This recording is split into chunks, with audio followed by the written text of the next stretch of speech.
Issue d'une famille italienne de Montréal, Lisa Frula se démarque comme femme dans le monde des communications. Élue députée libérale dans Marguerite Bourgeois, elle devient ministre à Québec et à Ottawa. En 1992, elle dépose la première politique culturelle du Québec. Bienvenue à Mémoire de députée.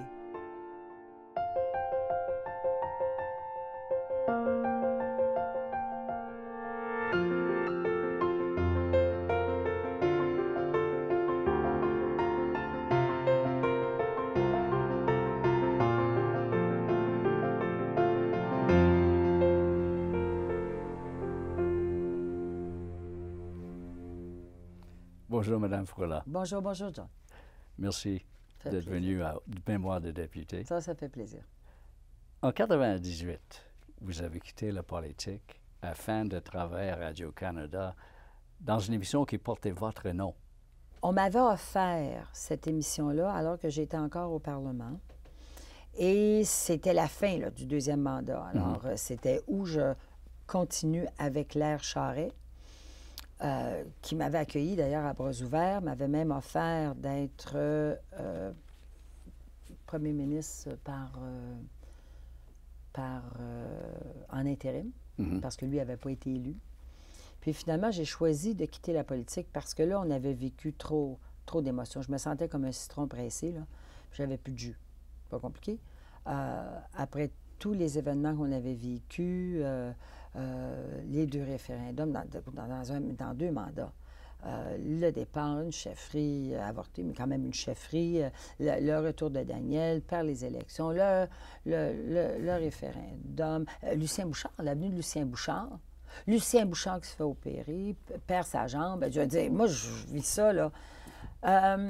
Puis dans le milieu dans lequel j'étais, là, on se rappelle que moi, je suis dans un milieu à Québec où je vis avec des amis qui sont des amis de Lucien Bouchard. C'est tout le monde est désolé. On l'aime, Lucien, de toute façon. Moi, je suis un homme que j'ai beaucoup aimé. Alors, là, il était temps. Là, à un moment donné, j'ai fait, là, ça suffit. Moi, j'en peux plus. Alors, malgré le bel accueil que Jean Charest m'a fait, j'ai fait, non, j'ai une offre ailleurs. Et puis, je vais aller me refaire. Je vais aller me refaire, et je le dis d'emblée, je vais aller me refaire d'abord ma tête, moralement. Je veux rester puis travailler à Montréal, vivre dans deux villes. Je commence à trouver ça, là, ça faisait quasiment 10 ans, c'était assez. Et financièrement aussi. Financièrement aussi. T'sais, on avait eu des coupures quand Lucien Bouchard est arrivé. Il a fait des coupures. C'est les députés qui, finalement, ont été tributaires de ces coupures-là parce que dans la fonction publique ou même au niveau des juges, tu peux toujours jouer sur les niveaux et puis ça t'affecte pas. Mais nous autres, ça nous a affecté directement. Alors que déjà que j'avais pris une baisse de salaire partant du privé à politique, même ministre, puis ensuite de ministre à l'opposition. Là, la coupure-là, à un moment donné, j'avais une offre sur la table qui était intéressante, qui était fascinante. Donc, aller animer mon émission qui s'appelait Lisa. Mon émission, je l'ai fait pendant 4 ans, une quotidienne en direct, sans filet. Moi, j'avais pas d'expérience, j'avais jamais été animatrice. C'est terrifiant. C'était assez terrifiant. Les 6 premiers mois ont été durs, ont été très durs. Mais après, j'avais une bonne équipe autour de moi, et après, on s'est ajusté. Et je l'ai fait pendant 4 ans. Nous sommes lundi le 2 novembre. Oh, dimanche mouvementé sur la scène politique et culturelle. Tout d'abord, les élections municipales. Je pense qu'il faut féliciter tous les nouveaux élus à travers le Québec, d'une part, et deuxièmement, avoir une pensée pour la détermination de ceux et celles qui n'ont pas réussi à aller chercher la confiance de leurs électeurs. Mais, cela dit, je ne recommanderais pas ça à personne. Parce que quand on dit en direct, j'avais même pas de télésouffleur. Alors, je faisais mon entrée, mon introduction à froid, appris par cœur, en direct, avec pas de co-animateur. Habituellement, on met toujours un co-animateur d'expérience pour aider à rien. Donc, j'ai appris à la dure, publiquement, mais ça m'a servi, ça m'a servi parce que j'ai appris vite. Et 2300 entrevues plus tard, j'ai pu maîtriser le médium, la télévision, de façon qui m'a servi après pour les ex, le commentaire politique, c'est juste la télé, le téléjournal, bon. Mais ça n'a pas été facile, puis... mais je me suis lancée pareil. Donc, je laissais un compte et sûr. Une carrière certaine pour m'en aller complètement sans filet. J'aurais pu faire un flop monumental. Êtes-vous finalement content du choix? Oui. Oui, je suis contente du choix parce que à un moment donné, en politique, tu as beau avoir une sécurité en termes de ton comté, puis tout ça. Si toi, tu sens que tu es vidé, tu ne peux pas rester. Tu ne peux pas rester parce que c'est injuste. Et c'est profondément injuste pour ceux que tu représentes. Alors, tu ne peux pas étirer la sauce, puis il faut toujours que tu sois au meilleur de ta forme, intellectuelle, émotive et physique. Alors, si tu ne peux pas être au meilleur de ta forme, c'est un métier dur, si tu ne peux pas être au meilleur de ta forme, parce que je dis c'est un métier dur, c'est un métier formidable, excepté que tu es obligé de donner. Tu sais, c'est un métier où tu donnes tout le temps.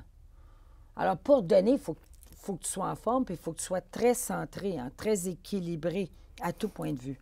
Et là, l'équilibre, je sentais là, que là, je n'avais assez. Comme je dis, l'image du citron pressé, là, c'était vraiment ça. Alors, là, il était temps que je parte pour mieux revenir. Oui, au fédéral. 4 ans plus tard, un retour en politique fédérale. Dans un comté, les comtés fédéraux sont toujours... Le nom du comté est plus long que le mandat, des fois. Oui. C'est Verdun, Saint-Henri, Saint-Paul, Pointe-Saint-Charles, c'est ça? Oui, j'ai manqué un. Et Jeanne Lebert. Comment c'était comme nouvelle venue dans la politique fédérale? Moi, j'ai passé 4 ans dans le 2e sous-sol de Radio-Canada. Hein? Alors, tout ce qui se brassait à Ottawa, on l'avait par interposé. Puis, je ne faisais pas de politique. Je dis bien, je faisais du socio-culturel. Il y a des fois l'influence des décisions politiques qui avaient un impact social. Mais je n'avais pas le droit de faire de politique. À l'époque, on exigeait un purgatoire, ce qu'on n'exige plus aujourd'hui. Puis le purgatoire, à mon avis, est nécessaire. J'arrive là-bas et d'abord, je suis en partiel. Je gagne haut la main la partielle. Je n'ai aucune idée de la guerre fratricide, aucune idée de ce qui allait devenir les commandites, aucune idée de rien. Là, à Ottawa, j'arrive, puis là, je m'aperçois que c'est vraiment un autre monde. C'est 2 politiques complètement différentes. Et ça prend une adaptation très forte parce que tu en as connu une. C'est parce que le problème, c'est que quand tu t'en vas en politique, puis que tu as connu l'une ou l'autre. Moi, je me souviens, Jean Charest, quand il est descendu, bien, je suis descendu. Quand il est arrivé au Québec et qu'on lui a forcé la main, on s'entend, là. On lui a forcé la main. Et je ne comprenais pas sa déception. Puis on se rappelle que l'été où Jean Charest est arrivé au Québec, on ne l'a pas vu. Tu sais, tout le monde disait, où est-ce qu'il est? Il vient d'arriver. Il ne nous aime pas. Tu sais, on se rappelle de ça. Hein? On se rappelle. Mais je le comprends tellement parce que lui, il m'avait déjà dit, tu sais, il dit, moi, je voyageais à travers le Canada, puis à travers le monde, puis là, tu représentes un pays. Puis, et là, il dit, tu sais, je fais le tour de la province. Pas pareil. Alors, c'est une adaptation et il a fallu que lui s'adapte. Puis en plus de ça, il a fallu qu'il s'adapte, puis comme chef de parti, puis aspirant premier ministre parce qu'il s'en allait en campagne électorale. Mais moi, puis je l'ai compris quand j'ai fait le chemin inverse. Moi, je suis au Québec, j'ai aimé ça, c'était ma famille politique, j'aimais le monde, j'ai aimé mes collègues, j'ai aimé mes dossiers proches du monde, proches du milieu, tu sais, culturel, puis tout ça. J'arrive à Ottawa. Tu n'as pas de famille à Ottawa, c'est pas vrai. Tout le monde est en compétition avec tout le monde. Tes pires ennemis sont dans ton propre parti. Parce que tu te retrouves, tu as 37 ministres sur un potentiel de députés de 175 ou 180. Je veux dire, les gens font « Pourquoi toi, là? » And why, puis je le dis en anglais, là, « Why not me? » Tu sais? Alors, le « Why not me », là, ça veut dire qu'il y en a d'autres à travers le Canada que tu ne connais pas, tu ne connaîtras jamais, que tu ne seras jamais ami, tu ne développeras jamais aucune relation parce que c'est « Why not me? » Tu sais? Un. Deuxièmement, c'est trop gros. Donc, c'est très corporatif. Fait qu'il faut que tu t'habitues à ça. Il faut vraiment que tu t'habitues à ça. Fait que tu fais ton noyau québécois, qui est quand même petit, mais dans l'époque de Jean Chrétien, on était quand même 46, c'est pas pire, et les sénateurs faisaient partie du groupe. Donc, tu as ton noyau québécois parmi lesquels tu as des amis. Tu as des relations avec les autres provinces, avec les gens, mais eux ont leur noyau aussi, ontarien. C'est bon. Alors, puis je dis beaucoup ontarien parce que vraiment, là, Ontario is Canada. On s'entend, là. Surtout Toronto is Canada. Fait que ça, il faut que tu te battes toujours contre ça. Puis autant l'Ouest que l'Est que le Québec, on se bat contre ça. Tu sais? Fait que c'est un contexte différent. Donc, j'arrive là. Puis en plus, une guerre fratricide. Puis en plus, une rumeur d'un tam-tam qui s'appelle les commandites. Mais c'est une rumeur. Something's going on. C'est une rumeur. Fait que là, tu es obligé aussi d'apprendre un peu vite. Parce qu'après ça, on te demande, dans cette guerre-là, on te demande de choisir un camp. Tu sais, moi, je suis rentrée en partiel sous Jean Chrétien. Mais à cause de Paul Martin. Mais à cause de Paul Martin. Alors, c'était une situation qui était plutôt inconfortable. Vraiment plutôt inconfortable. Puis finalement, tout a explosé. Jean Chrétien a décidé qu'il quittait. Et là, ça a été une campagne à la chefferie avec Paul Sheila. Puis là, c'était facile de choisir son camp. C'était facile de choisir son camp. Mais Paul Martin devient premier ministre. Il va ministre au développement social. Oui. Et là, j'arrive ministre au développement social. Moi, j'ai été en politique fédérale avec l'espoir. Parce que s'il y a une place où tu es sûr que tu ne sais pas si tu vas être ministre, c'est bien au fédéral. Avec l'espoir d'être ministre du patrimoine. Donc, je veux être ministre du patrimoine. Alors, Paul Martin devient premier ministre et me nomme ministre, mais du développement social. Ministre du développement social, le ministère n'existe pas. Développement social. D'abord, compétence provinciale, compétence partagée. Le ministère n'existe pas.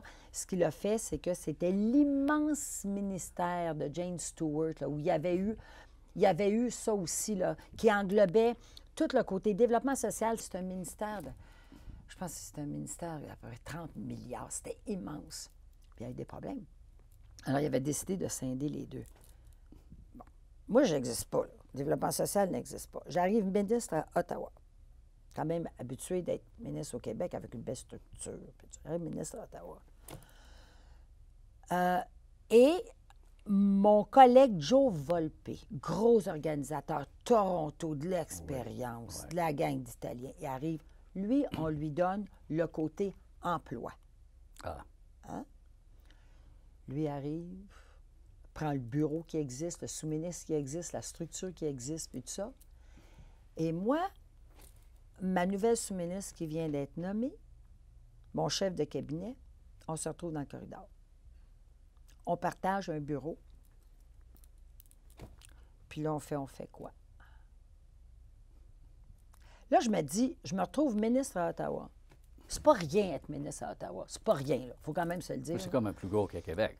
Bien, c'est un pays, les 10 provinces. Je me retrouve ministre à Ottawa, puis je me trouve à partager un bureau avec mon chef de cabinet. Bon, puis ma sous-ministre dans le corridor. On fait quoi? Honnêtement, là, quand j'ai eu mon investiture comme ministre du Développement social, là, j'avais le cœur dans les talons. Paul Martin avait choisi Hélène Scherrer comme ministre de la Culture. Puis moi, j'avais le cœur dans les talons. Puis je me souviendrai toujours que mon ami de toujours, qui avait été aussi directeur des communications pour Daniel Johnson, qui avait été aussi mon attachée de presse, Anne Champoux, me disait « T'es chanceuse ». Puis Francis Fox aussi, mon ami Francis Fox. « Hey, chin up, là, t'es ministre fédéral ». Alors, j'ai fait « OK ». Mais là, c'était pas des conditions faciles en plus. Fait que j'ai pas le ministère que je veux. Je suis obligée de bâtir un ministère. Je suis en chicane contre le Volpe qui, lui, connaît ça. Moi, j'arrive au... En tout cas, c'était pas évident. Donc, cette difficulté-là a fait en sorte qu'on s'est mis à bâtir à avoir du succès. On arrive à la campagne électorale. Là, j'ai le local, tout est fait, tout est bon, tout est parfait. Alors, négociation, ça va bien. On annonce en campagne électorale, tout organisé. Et finalement, on gagne. Mais on rentre minoritaire. Puis là, moi, j'ai eu le ministère que je voulais, puis finalement, bien, ça a été du bonheur. Oui, sauf que vous êtes réélu dans Jeanne Lebas, mais en 2004, c'était pas une campagne facile, là. Là, honnêtement, on vit les commandites. Oui. Alors, les commandites, puis tu avais beau dire que, regarde, j'étais dans le deuxième sous-sol à Radio-Canada, là, pendant que tout ça se faisait. Là. Mm-hmm. Alors, tu fais, tu sais, c'est quoi, qu'est-ce qui se passe? Puis, Jean Lapierre venait d'être élu à cette élection-là, l'élection de 2004. Jean Lapierre venait de retourner en politique. Mm-hmm. Il avait été nommé lieutenant du Québec, Jean. Puis là, on se regardait tous les deux. Lui, il était aux médias aussi, à TVA, puis à 98.5. Mm-hmm. Puis là, on se regardait, puis on fait, tu sais, c'est quoi ça? Alors, ça, on a vécu, après ça, c'est gouvernement minoritaire. Moi, je rentre, moi qui a été la plus grosse moyenne en campagne dans mon élection partielle, écoute, recomptage. Recomptage! Mm-hmm. Là, je fais, qu'est-ce que c'est ça? Contre le Bloc, en fait. Contre le Bloc. Recomptage. Une élection tout croche, on passe la Saint-Jean. Alors, un recomptage et finalement élu de peine et de misère. Puis là, on a fait un 2 ans et demi. Puis là, en 2006, après ça, bien là, la grande faucheuse a passé. Et on a perdu, mais on a perdu, tu sais, Paul Martin a démissionné, puis ça a été l'enfer. Le 2 ans et demi, je suis ministre du patrimoine, j'ai le rêve de ma vie dans les mains. Je réussis malgré tout à négocier le traité sur la Convention de la diversité culturelle parce que tout le travail avait été fait en amont avec la société, aussi avec la société civile. Fait que ça a été quand même une belle période, un beau 2 ans et demi. Mais après ça, bien, évidemment, on s'est fait couper les ailes parce qu'on a perdu. Parlons de la vie après la politique. Faut dire le moins, c'était riche et varié. De professeur d'université, gestionnaire analyste dans les médias, surtout au début des ex, qui demeurent RDI, l'émission la plus regardée. On a parti une... Parlez-nous-en. Une vague. Comment est-ce qu'est devenu les ex? Donc, on perd le pouvoir et moi, je me retrouve en 2006 devant rien. Ton parti a perdu. Puis a perdu dans un contexte qui n'était pas tout à fait honorable. Tu te retrouves devant rien. Tu te dis, moi, je n'étais pas là. Tu sais. Why? Fait qu'il faut que tu te rebâtisses. Et ensuite, arrive cette offre pour dire, fais faire du commentaire politique, campagne électorale. On se souvient de toi et de Jean-Pierre Charbonneau à l'époque du référendum, c'est Michel Saint-Louis qui nous avait fait cette offre, à l'époque du référendum où, malgré un temps qui était extrêmement difficile, vous avez su garder une civilité, une bonhomie même par rapport au contexte. Et c'est ça qu'on voudrait. Alors, Jean-Pierre était libre aussi, avait quitté l'Assemblée nationale. Alors, on s'est dit, OK, ça dure une demi-heure. Ça s'appelait confrontation. Puis là, ils ont dit, on a besoin de quelqu'un, pour l'ADQ, pour représenter l'ADQ. Alors, c'est là qu'ils ont fait, OK, Marie-Grégoire, Marie était libre. Puis on a fait un partenariat à 3 avec Simon Durivage, que Simon était clé. Oui, Simon était clé là-dedans aussi, là. Bonjour, ici Simon Durivage, bienvenue au Club des Ex avec Jean-Pierre Charbonneau, Marie-Grégoire et Lisa Froula. Bonjour les trois. Bonjour Simon. En forme? Oui. Ça va? Alors, à 4, on a fait vraiment... puis Simon est en tournant de carrière aussi. Oui. Tu sais, il s'ennuyait à Radio-Canada, ce qu'on lui faisait faire. Alors, donc, à 4, on a fait un partenariat. Alors, c'est là que c'est devenu une demi-heure. Après ça, il y a eu l'élection fédérale. L'élection fédérale, on a dit, restez donc une autre demi-heure. C'était un grand succès. Et on a fait 1 heure. Puis là, bien, on a continué 1 heure. Moi, j'ai fait beaucoup d'élections, autant provinciales, les soirées d'élection, que fédérales. Parce que moi, j'avais aussi le côté fédéral. Parce qu'on m'a demandé m'en aller, puis de faire le téléjournal. Puis après ça, j'ai fait C'est juste la télé, mon côté culturel. Alors, ça a été des belles années. Puis ça a duré quand même longtemps, là. Ça a duré un gros 7 ans et demi, 8 ans. Depuis 2015, Oui. vous êtes directrice générale de l'Institut de tourisme et d'hôtellerie du Québec. Est-ce que c'est vraiment un job de rêve pour vous? Moi, je pense que c'est un point d'orgue.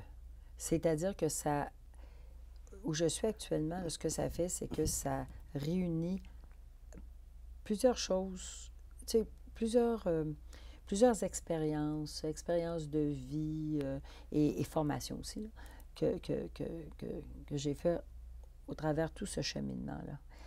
Moi, je siégeais sur le conseil d'administration de l'Institut pendant presque 4 ans et demi.